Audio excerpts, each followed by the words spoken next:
Praise the lord. ఈరోజు మన లేఖన భాగము యోహాను సువార్త 8వ అధ్యాయము 49వ వచనం చదువుకుందాం.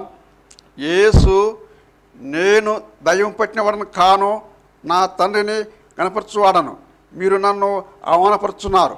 ఆమేన్. దేవునికి స్తోత్రం.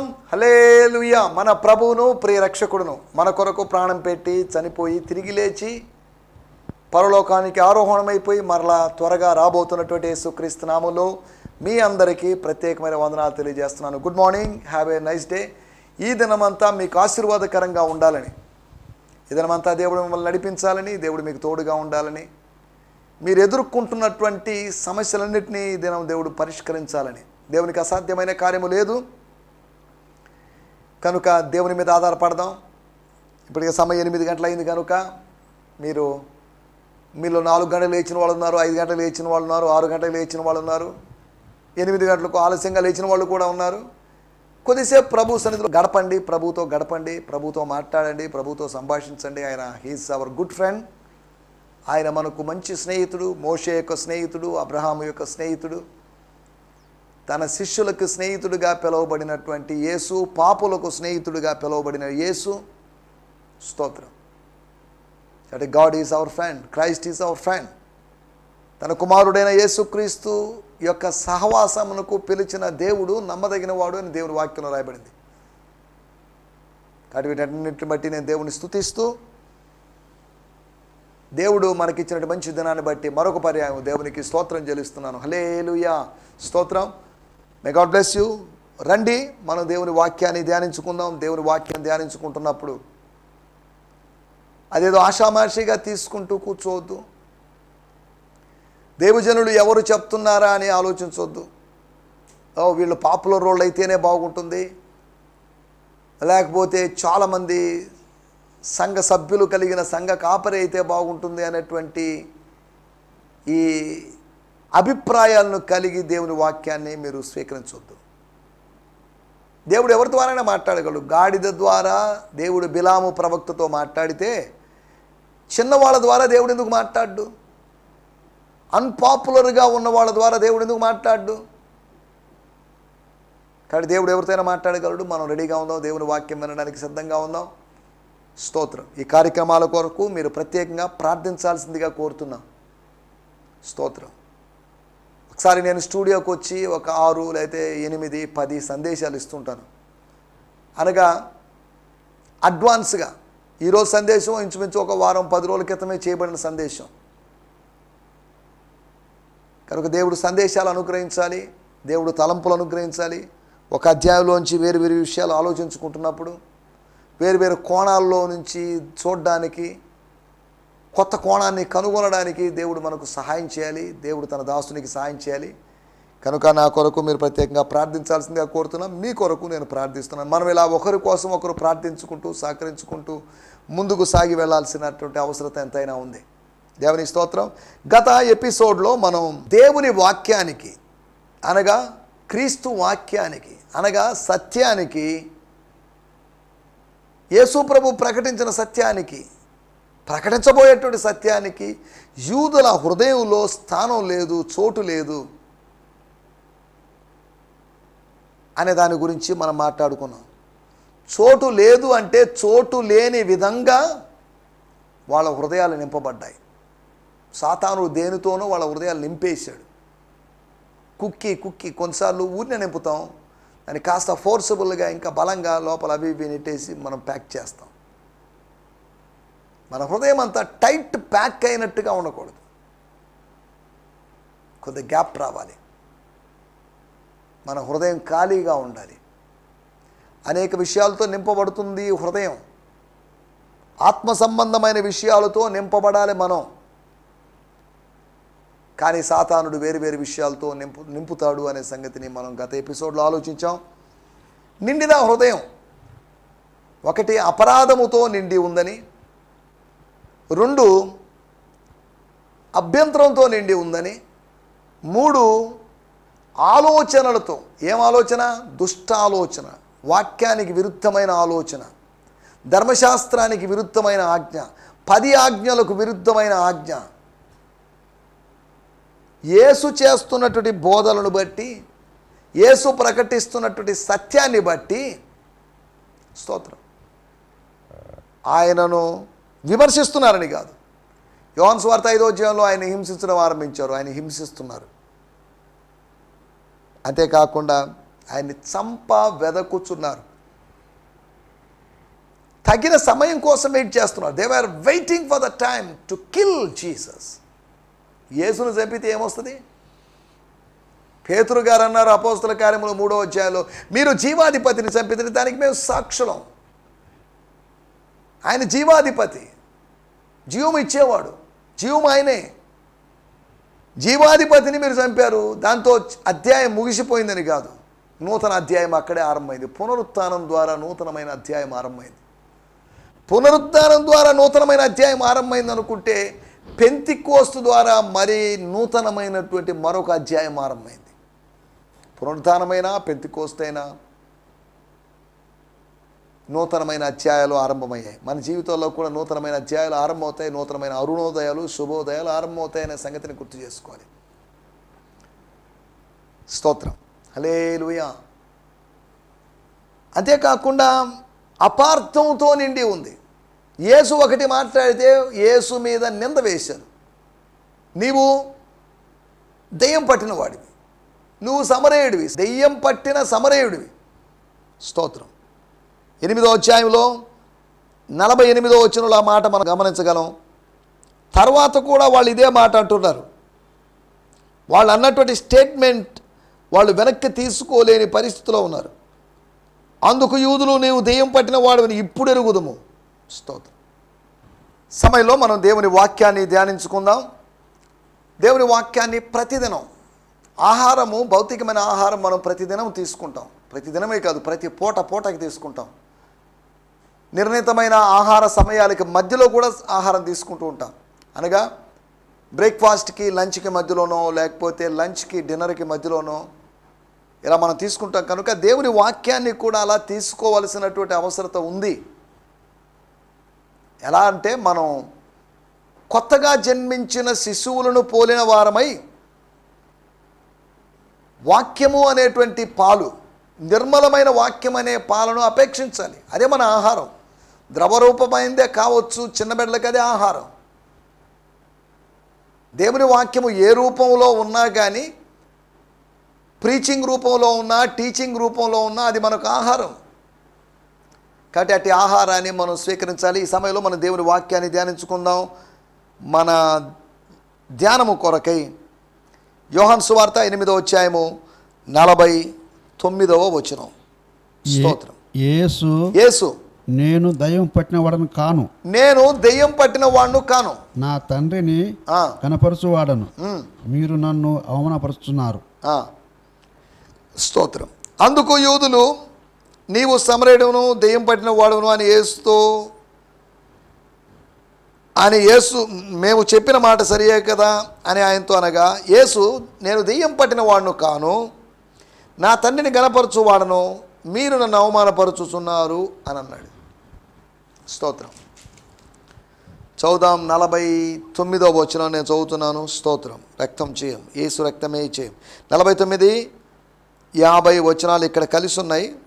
అయినప్పుడు చదువుతున్నాను. I'm not taken by demons, you dishonour me, but I give all glory and honour to the father. But I am not pursuing my own fame. There is only one who pursues and renders justice. But I give all glory and honor to the Father. Samasta ganata mahimalu, all glory and honor. Samasta mahima ganatalu నేను ఆయనకు చెల్లిస్తున్నాను అని చెప్పడాన్ని మనం చూస్తున్నాం. 49వ వచనం చదువుతాం. Jesus replied, it is not a demon that would cause me to honor my Father. I live my life for this honor, his honor, even though you insult me for it. యేసు వారికి ఇచ్చిన సమాధానం ఏంటంటే, ఒక దురాత్మ కాదు నా తండ్రిని గణపరచడానికి నన్ను ప్రేరేపించింది. దురాత్మ కలిగిన వాడినైతే నా తండ్రిని నేను ఎలా గణపరుస్తానండి? అంతేకాకుండా ఆయన చెప్పినట్టు మాట, I live my life for his honour. ఆయన ఘనత కొరకు నేను జీవిస్తాను. Even though you insult for it. మీరు అవమానపరిచినా పర్లేదు, మీరు అసహ్యంగా మాట్లాడుకున్నా పర్లేదు, మీరు నెగిటివ్గా మాట్లాడుకున్నా పర్లేదు, మీరు చెడుగా మాట్లాడుకున్నా పర్లేదు. I never care. I'm living for his honour. నా ఆనర్ కోసం కాదు, నా ఘనత కోసం కాదు, నా మహిమ కోసం కాదు, ఆయన మహిమ నిమిత్తమై. స్తోత్రం. ఇక్కడ ఆయన చెప్తున్నట్టు మాటలు, నేను దెయ్యం పట్టిన వాడిని కాదు, యేసునే దెయ్యం పట్టిన వాడు అన్నారంటే ఇక మనల్ని ఎంతగానే అవకాశం ఉంది. స్తోత్రం. పచ్చి మానుకే ఇలాగూ చేసినట్లా ఎండిన మానుకే ఎలా చేస్తారు అని లూకాసు వార్త 23వ అధ్యాయంలో మనం చూడగలుగుతున్నాం. మనం ఆలోచిస్తున్న మాటలు, తండ్రిని గణపరచువాడు, one who honours the father. తండ్రిని గణపరచాలి. మలాకీ గ్రంథం 1వ అధ్యాయంలో రాయబడింది, నేను తండ్రిని అయితే నాకు రావలసిన ఘనత ఏమైనా, నేను యజమానున్నైతే నాకు రావలసిన ఘనత ఏమైనా. దేవుడు మనకు తండ్రి. దేవుడు తనని తాను తండ్రిగా చెప్పుకుంటున్నాడు, మన తండ్రిగా, దేవుని ప్రజలకు తండ్రిగా ఆయన తనను తాను పరిచయం చేసుకుంటున్నాడు. యేసు ప్రభు శిష్యులకు నేర్పించిన ప్రార్థనలో, పరలోకమందున్న మా తండ్రి, రహస్యమందున్న తండ్రి, రహస్యమందు చూచుచున్న తండ్రి అనేటి మాటలు మనం చూస్తున్నాం. స్తోత్రం. ఈ మాట చెప్పినప్పుడు యేసు ప్రభు చెప్పినట్టు స్టేట్మెంట్ లాంటి ఒక స్టేట్మెంట్ని మనం గమనించగలం. అపోస్తుల కార్యములో 26వ అధ్యాయము 25వ వచనంలో అపోస్తులైన పౌలు గారు చెప్పినటువంటి స్టేట్మెంట్, నేను దెయ్యం పట్టిన వాడిని కాను, నా తండ్రిని గణపరచువాడును, మీరు నన్ను అవమానపరుచుతున్నారు. అది ఎటువంటి స్టేట్మెంట్ లాంటి స్టేట్మెంట్ అపోస్తుల కార్యములు 26వ అధ్యాయము 25వ వచనములో ఫేస్తు అనేటువంటి ఒక గవర్నర్. స్తోత్రం, స్తోత్రం. అందుకు పౌలు ఇట్లా, నేను మహాఘనత వహించిన ఫేస్తు నేను వెర్రివాడను కాను గాని సత్యమును స్వస్థబుద్ధి గల మాటలనే చెప్పుచున్నాను. చాలండి. Paul replied, "No, your excellency Festus, I am not crazy. I speak the words of truth and reason. I am not crazy. నేను పిచ్చోడిని కాదు, మతి చెలించిన వాడిని కాదు. I speak the words of truth and reason." ఆలోచనకు కావలసినటువంటి, ఆలోచించదగినటువంటి, లేకపోతే సహేతుకమైనటువంటి, సత్యమైనటువంటి మాటలు మాట్లాడుతున్నాను. నేను వెర్రి మాటలు మాట్లాడటం లేదు. భక్తులు తమకు తాము సమర్థించుకొని తమకు తాము రీజనింగ్ చెప్పుకోవాల్సినటువంటి షోకాస్ నోటీస్ లాంటి పరిస్థితి ఇక్కడ మనం చూస్తున్నాం. నేను దెయ్యం పట్టిన వాడిని కాను. దెయ్యం పట్టిన వానికి, దేవుని గణపరిచే వానికి తేడాని గుర్తించలేని ప్రజలు. దెయ్యం పట్టిన వాడు ఎప్పుడు దేవుని గణపరచడు. కానీ యేసు మీద నిందలు వేస్తున్నారే. యేసు ఏమన్నాడు? దేవుని సంబంధి అయిన వాడు దేవుని మాటలు వినును, మీరు దేవుని సంబంధులు కారు కనుక మీరు వినరు. అవును, వాడు యేసు ప్రభు చెప్పిన దాంట్లో అబద్ధం లేదు. యేసు ప్రభు చెప్పింది సత్యం. ఆ సత్యాన్ని ప్రజలు అవును ఇక్కడ నుంచి వినాలి, మనం ఇక్కడ నుంచి వినడం ఆరంభించాలి. అప్పుడెప్పుడో విన్నాం, చిన్నప్పుడు ఎప్పుడో విన్నాం, రక్షింపబడ్డప్పుడు ఎప్పుడో విన్నాం, లేదా మారు మనసు పొందినప్పుడు ఎప్పుడో విన్నాం, దేవాలయాల్లో విన్నాం. నో, ఇప్పుడు మారాలి మేము అని ఆలోచించాల్సిన వాళ్ళు ఆలోచించకుండా ఆయనే దెయ్యం పట్టిన వాడు అని అంటున్నప్పుడు, మరి మీరు పెద్ద పెద్ద దెయ్యాలు పట్టిన వాడు అనుకోవచ్చు కదా మీరు మిమ్మల్ని. యేసుప్రభు చెప్తున్నాడు, నేను తండ్రిని గణపరచువాడిని. తండ్రిని గణపరచడాన్ని మీరు అపార్థం చేసుకున్నారు. They misunderstood the honouring of father by Jesus Christ. స్తోత్రం. They thought it was due to the demon possession. దురాత్మ పీడితుడుగా ఉండడాన్ని బట్టి యేసు స్వస్థబుద్ధి కలిగిన వాడుగా ఉన్నాడు. దెయ్యాలు పట్టిన వాళ్ళు బాగు చేశాడు. గెరాసేనుల దేశంలో సేన అను పేరు కలిగినటువంటి దెయ్యం పట్టిన వాడిని బాగు చేసిన సందర్భాన్ని మనం చూస్తున్నాం. స్తోత్రం. వాళ్ళు దేవదూషణ చేస్తున్నారు. వాళ్ళు చేసేటువంటి పని కరెక్ట్ కాదు. స్తోత్రం. 36వ వచనం 10వ అధ్యాయం 36వ వచనం, తండ్రి ప్రతిష్ఠ చేసి లోకములోనికి పంపిన వానితో నీవు దేవదూషణ చేయుచున్నావని చెప్పుదురా. అలాగే ఇక్కడ కూడా అటువంటి స్టేట్మెంట్ పెట్టుకోవచ్చు. తండ్రి ప్రతిష్ఠ చేసి లోకములో పంపిన వానితో నీవు దెయ్యం పట్టిన వాడివని మీరు చెప్పుదురా. చెప్పకూడదు, అలా అనకూడదు, అనకూడని మాట. కాని మాట మీరు అన్నారు. ఇది ఎంతవరకు సమంజసం అని ప్రభు ప్రశ్నిస్తున్నాడు. తండ్రిని గణపరచువాడు. తండ్రిని యేసు ఏ విధంగా గణపరిచాడు? How Jesus honoured his father. తండ్రిని మనం ఎలా గణపరచాలి? స్తోత్రం. మీరు బహుగా ఫలించడం వలన నా తండ్రి మహిమపరచబడును, అనగా నా తండ్రి ఘనపరచబడును. బై బ్రింగింగ్ మోర్ ఫ్రూట్, స్తోత్రం, by giving more harvest we could honour the father. స్తోత్రం, హల్లెలూయా, స్తోత్రం, స్తోత్రం. మనం ఇక్కడ ఆలోచిస్తున్నట్టు మాటల్లోకి వచ్చేద్దాం. తండ్రిని 4 విధాలుగా, 4 విధాలనే కాదు, జస్ట్ మన సమయం బట్టి, సౌలభ్యాన్ని బట్టి 4 అనే దగ్గర, లేదా 3, 4, 5 దగ్గర ఆగిపోతున్నాం. 8వ అధ్యాయము 28వ వచనంలో మనం గమనిస్తే, కావున యేసు మీరు మనుష్య కుమారుని పైకెత్తినప్పుడు నేనే ఆయననియు నా అంతట నేను ఏమి చేయబక తండ్రి నాకు నేర్పినట్లు, ఈ సంగతులు తండ్రి నాకు నేర్పినట్లు. తండ్రి నేర్పించాడట. తండ్రి గురువు, కుమారుడు శిష్యుడు. తండ్రి కుమార సంబంధం ఉంది. అదే సమయంలో గురు శిష్య సంబంధం కూడా త్రిత్వంలోని, అనగా దేవత్వంలోని 2 వ్యక్తుల మధ్యలో ఉంది అనే సంగతి మనం మర్చిపోకూడదు. స్తోత్రం.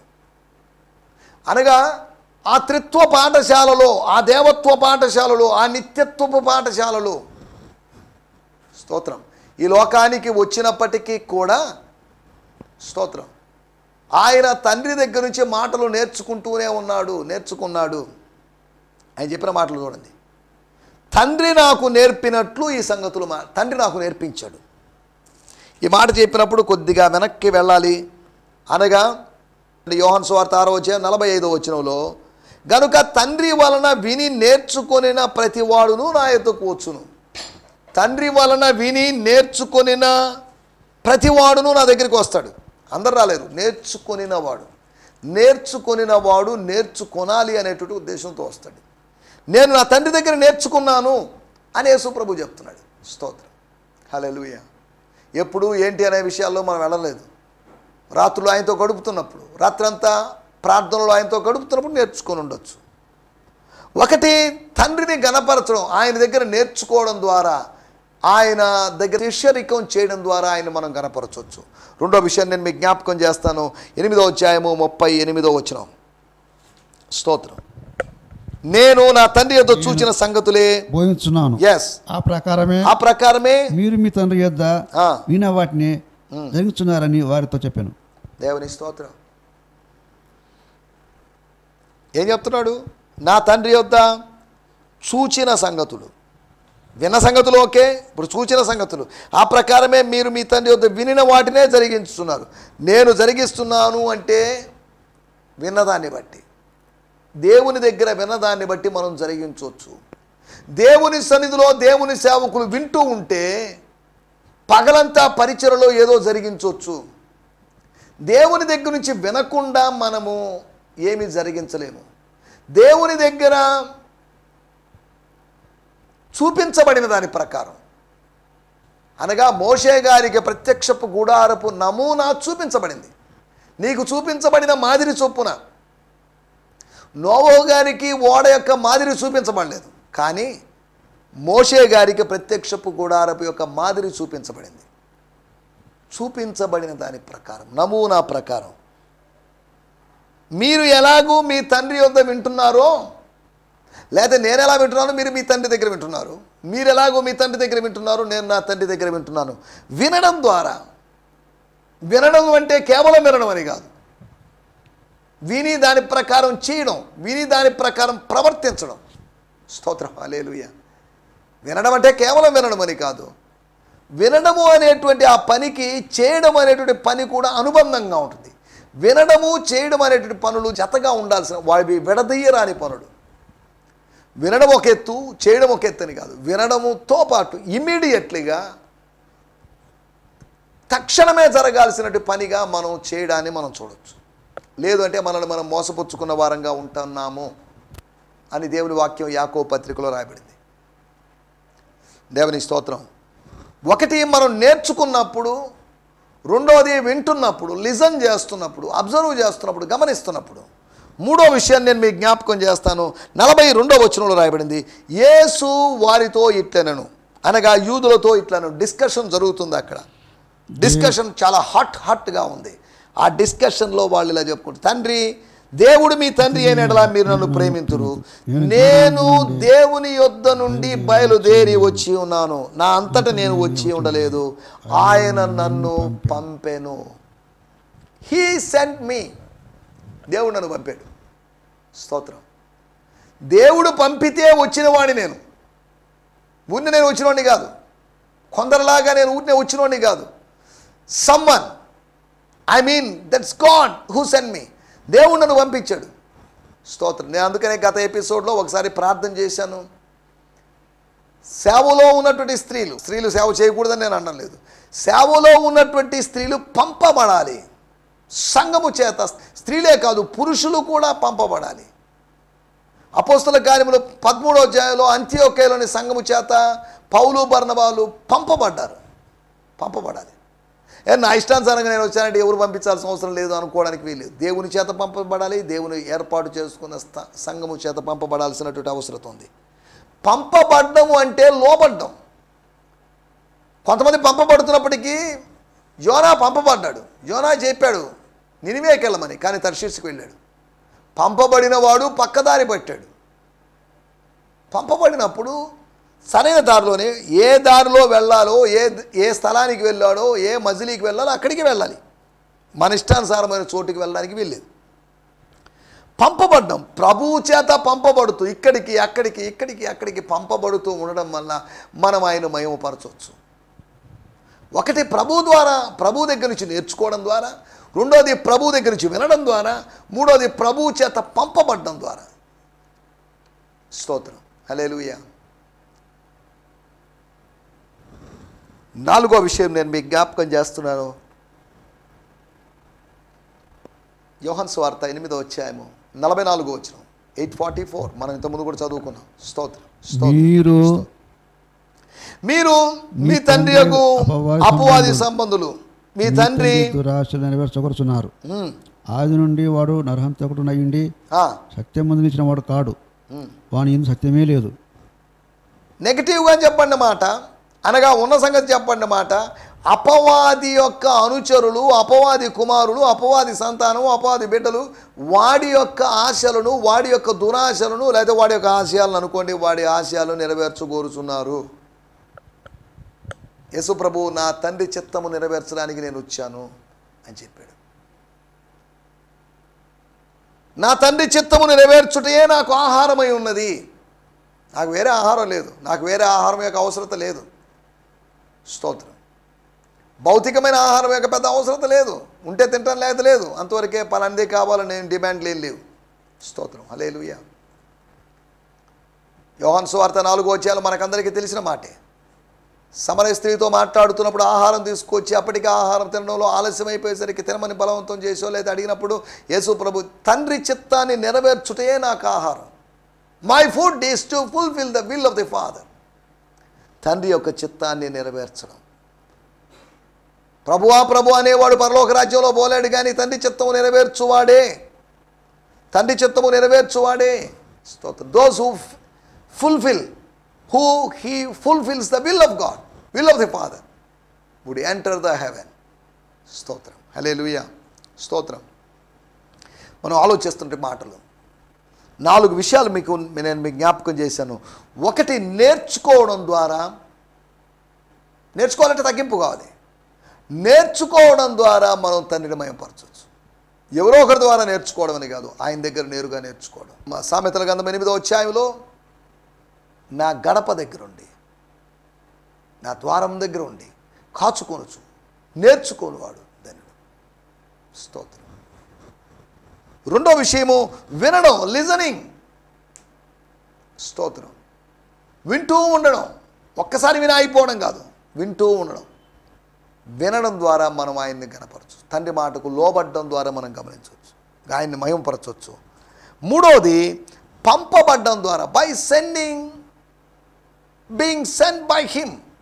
ఆయన చేత పంపబడ్డం. ఆయనకి పంపడానికి కొంతమంది మనుషులు కావాలి. యేసు ప్రభు దేవాలయ ప్రవేశం లేదా యెరూషలేము జయప్రవేశం చేయడానికి ముందుగా తన ఎదుటున్న గ్రామంలోకి 2 పంపాడు. పరిచర్యలు కూడా 70 మంది శిష్యులు ఉన్న సందర్భంలో కూడా టీములుగా పంపించాడు. 35 టీములు పంపించాడు. 35 రోజుల్లో 70 అలా అయ్యారు. అలాగే నన్ను నా తండ్రి పంపించాడు. నా తండ్రి పంపించిన తర్వాత నా తండ్రి వస్తాడని కాదు, ఇక్కడికి ముందు యోహాను వచ్చాడు, తర్వాత నేను వచ్చాను. నేను వెళ్ళిన తర్వాత పరిశుద్ధాత్ముడు వస్తాడు. పరిశుద్ధాత్ముడు వెళ్ళిన తర్వాత యేసు వస్తాడు మళ్ళీ. సరే, రెండో రాకడ గురించి మాట్లాడుతున్నాను. ఇప్పుడు దాని గురించి మనం ఆలోచించడం లేదు. స్తోత్రం, స్తోత్రం, హల్లెలూయా. మనం ఇక్కడ ఆలోచిస్తున్నట్టు విషయాలు. స్తోత్రం. మనం ఏ విధంగా how could we honour the father? దేవుణ్ణి మయోపరచగలమా? మయోపరచగలం. స్తోత్రం. మాకు కాదు యెహోవా, మాకు కాదు, నీ కృపా సత్యములను బట్టి నీ నామునికే మహిమ కలుగును గాక అని కీర్తనాకారుడు అన్నాడు. స్తోత్రం. మనం ఆయన మయంపరచవచ్చు. ఆయన మయంపరిచే విధానం, ఆయన ఆశలు నెరవేర్చడం, ఆయన హృదయ వాంఛలు నెరవేర్చడం, ఆయన చిత్తాన్ని నెరవేర్చడం ద్వారా దుష్టులు లేకపోతే అపవాది సంబంధులు, యూదులైన వాళ్ళు, మత సంబంధమైన వాళ్ళు వాళ్ళ తండ్రి యొక్క అపవాది యొక్క ఆశలు నెరవేరుస్తున్నారు. దయచేసి తలలో ఉంచండి, కళ్ళు మూసుకుందాం, చిన్న ప్రార్థన చేసుకుందాం. పరిశుద్ధమైన మా దేవా, మీకు వందనాలు చెల్లిస్తున్నాం. తండ్రిని ఏ విధంగా ఘనపరచొచ్చో, దేవుణ్ణి ఏ విధంగా ఘనపరచొచ్చు అనేటువంటి 4 విషయాలు మీరు మాకు తెలియజేశారు. మీరు తెలియజేసినటువంటి ఈ మాటలను బట్టి మీకు వందనం చేయిస్తున్నాం. మీరు మాతో మాట్లాడేందుకు మీకు వందనం చేయిస్తున్నాం. మేము కూడా నిన్ను ఘనపరచాలని, అలనాడు మీరు యూదులకు చెప్పినట్లుగా నేను దెయ్యం పట్టిన వాడిని కాదు, నేను నా తండ్రిని ఘనపరుస్తున్నానని చెప్పినట్లుగా మీరు ఘనపరిచినట్లుగా మేము కూడా తండ్రిని ఘనపరుస్తూ ముందుకు సాగుతూ సహాయం చేయమని సకల ఘనత మహిమ ప్రభావాలు మీకు ఆరోపిస్తూ మా ప్రభువును ప్రేరక్షకుడైనటువంటి యేసుక్రీస్తు నామములోనే ప్రార్థించడుగుతున్నాం పరమ తండ్రి. ఆమేన్, ఆమేన్. దేవుని స్తోత్రం. మీ అందరికీ వందనాలు. ప్రభు చిత్తమైతే రేపు ఉదయకాలపు 8 గంటల నుంచి 8:30 వరకు ప్రసారమయ్యేటువంటి ఆయన హెచ్చవలసి ఉన్నది అయినటువంటి కార్యక్రమపు ఎపిసోడ్లో కలుసుకుందాం. అప్పటి వరకు దేవుని కృప మనందరికీ తోడే ఉండి నడిపించి బలపరచును గాక. హల్లెలూయా. స్తోత్రం, స్తోత్రం. ఈ సందేశము మీకు ఆశీర్వాదకరంగా ఉందని నమ్ముచున్నాము. ప్రార్థన అవసరతల కొరకు మమ్మల్ని సంప్రదించవలసిన మా చిరునామా గిద్యోన్ మిషన్ చర్చ్, 6వ వీధి, శాంతినగర్, నెల్లూరు 4, ఆంధ్రప్రదేశ్. పిన్ 524004. మా ఫోన్ నంబర్లు 7036443613 మరి ఒక నంబర్ 9392293010. మా ఈమెయిల్ ఐడి gfihmi2015@gmail.com. దేవుడు మిమ్మును ఆశీర్వదించునుగాక. ఆమేన్.